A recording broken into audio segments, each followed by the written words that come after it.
तो शैतान लोग, बेईमान लोग उस गरीब को अपमानित करने के लिए उन्हें जंगल राज का नारा दिया।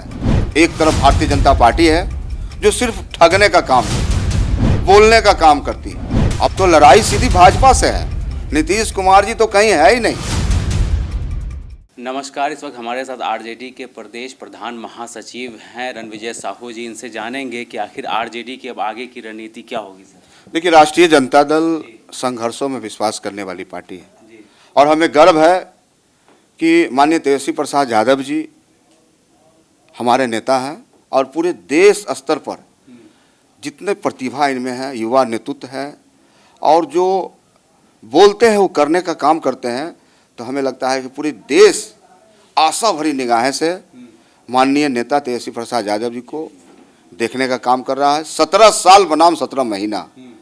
आज प्रत्येक नौजवान, चाहे हम बेरोजगार की बात कर लें, चाहे हम छात्र की बात कर लें, चाहे युवा की बात कर लें, किसान की बात कर लें, मजदूर की बात कर लें, अति पिछड़ा की बात कर लें, अल्पसंख्यक की बात कर लें, तमाम लोगों के जुबान पर है। और तेजस्वी प्रसाद यादव जी का जो एक बड़ा चेहरा देश स्तर पर जो उभरा है, निश्चित रूप से राष्ट्रीय जनता दल के लिए एक बड़ा भविष्य, राजद परिवार के लिए एक बड़ा भविष्य और महागठबंधन परिवार का एक बड़ा लकीर उन्होंने खींचने का काम किया है। और हमें लगता है कि 2024 में जो लड़ाई है, सीधी लड़ाई है। एक तरफ भारतीय जनता पार्टी है जो सिर्फ ठगने का काम करती है, बोलने का काम करती है, और दूसरी तरफ तेजस्वी प्रसाद यादव जी जो नौजवानों के हमदर्द हैं। आज बिहार में 70 दिन में 2,25,000 से ज़्यादा टीचरों की बहाली की जाती है। यह प्रदेश बिहार है जहां आईटी पॉलिसी लाया जाता है, जहां मेडल लाओ नौकरी पाओ, कई तरह के ऐसे कल्याणकारी योजनाओं की माननीय तेजस्वी प्रसाद यादव ने शुरुआत की। तो आने वाला समय में निश्चित रूप से राष्ट्रीय जनता दल जो बाबा साहब के विचारों से चलने वाला पार्टी है, जननायक कर्पूरी ठाकुर का विचारधारा है और पूरी तरह से राजद के कार्यकर्ता पूरी ऊर्जा और शक्ति के साथ लालू जी का जो विचार है, राष्ट्रीय जनता दल का जो विचार है, उन विचारों को जन जन तक पहुंचाने का काम करेंगे और आने वाला समय में हम निश्चित रूप से कामयाब होंगे। 17 साल बनाम 17 महीने की जो सर बात हो रही है, तो इसमें एक तरफ जेडीयू कह रही है जो नौकरी दिया गया है, उसमें कह रही है अगर मुख्यमंत्री का सिग्नेचर ना होता तो तेजस्वी यादव कहाँ से दे देते नौकरी। तो 17 वर्षों में उन्होंने क्यों नहीं किया? आखिर कौन रोके हुआ था उनको? 17 वर्षों में उन्होंने तो ऐसा कोई काम किया नहीं। माननीय मुख्यमंत्री जी का बयान चलाइए आप, क्या बयान आता था? कहाँ से नौकरी देंगे, कहाँ से पैसे देंगे, कई तरह की बातें करने का काम करते थे। लेकिन तेजस्वी प्रसाद यादव जी जो उनके पास विजन था, लक्ष्य था, उस लक्ष्य को पूरा करने का काम किए हैं।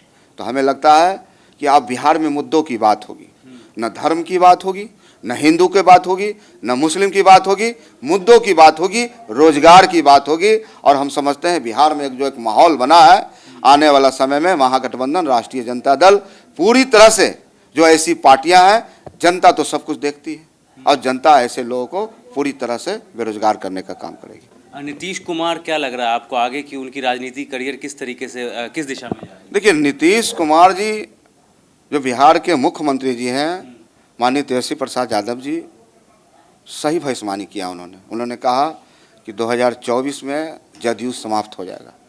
अब तो लड़ाई सीधी भाजपा से है, नीतीश कुमार जी तो कहीं है ही नहीं।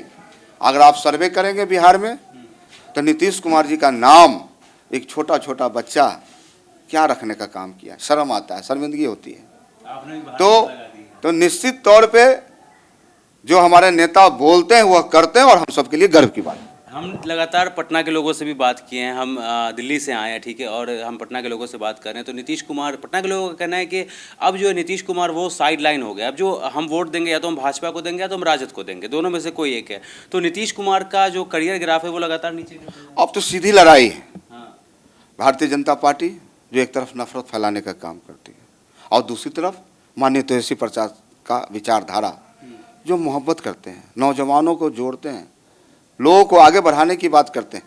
तो यह बिहार है, यह जननायक कर्पूरी ठाकुर का भूमि रहा है। यहाँ के लोग समाजवादी हैं, बुद्धिजीवी हैं और आने वाला 2024 इलेक्शन सामने में है और पूरी तरह से महागठबंधन पूरी ताकत के साथ, एकजुटता के साथ माननीय तेजस्वी प्रसाद यादव जी ने कई आयाम खींचे हैं 17 महीना में।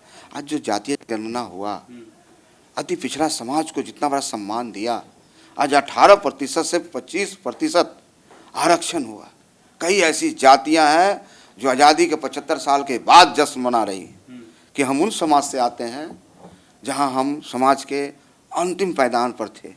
माननीय लालू प्रसाद यादव जी ने उनको सम्मानित करने का काम की और माननीय तेजस्वी प्रसाद यादव जी ने आंकड़ों में बिहार में गिनने के कई समाज के लोग, हम नाई समाज की बात करना चाहते हैं, हम नोनिया समाज की बात करना चाहते हैं, हम कुम्हार समाज की बात करना चाहते हैं, हम कानू समाज की बात करना चाहते हैं, हम तेली समाज की बात करना चाहते हैं, हम चंद्रवंशी समाज की बात करना चाहते हैं। कई ऐसी अति पिछड़ी जातियाँ हैं जो आज बिहार में एक सम्मान महसूस कर रही है और आने वाला समय में पूरी ताकत के साथ ऐसी ताकतों को जनता बेरोजगार बना एक देगी। आखिरी सवाल आपसे बस कि जंगल राज का कल विधानसभा में भी नीतीश कुमार ने जिक्र कर दिया और दूसरी बात कि वो कह रहे थे कि 2005 से पहले महिलाएं जो है वो 6-7 बजे तक घर के अंदर बंद हो जाती, कोई घर से बाहर नहीं निकलता था और आज जो है 12-1 बजे 13 बजे 1 बजे रात तक 2 बजे रात तक महिलाएं बाहर। ये देखिए, इस बिहार में जब जब गरीबों की सरकार स्थापित हुए हैं तो शैतान लोग, बेईमान लोग उस गरीब को अपमानित करने के लिए उन्हें जंगल राज का नारा दिया है।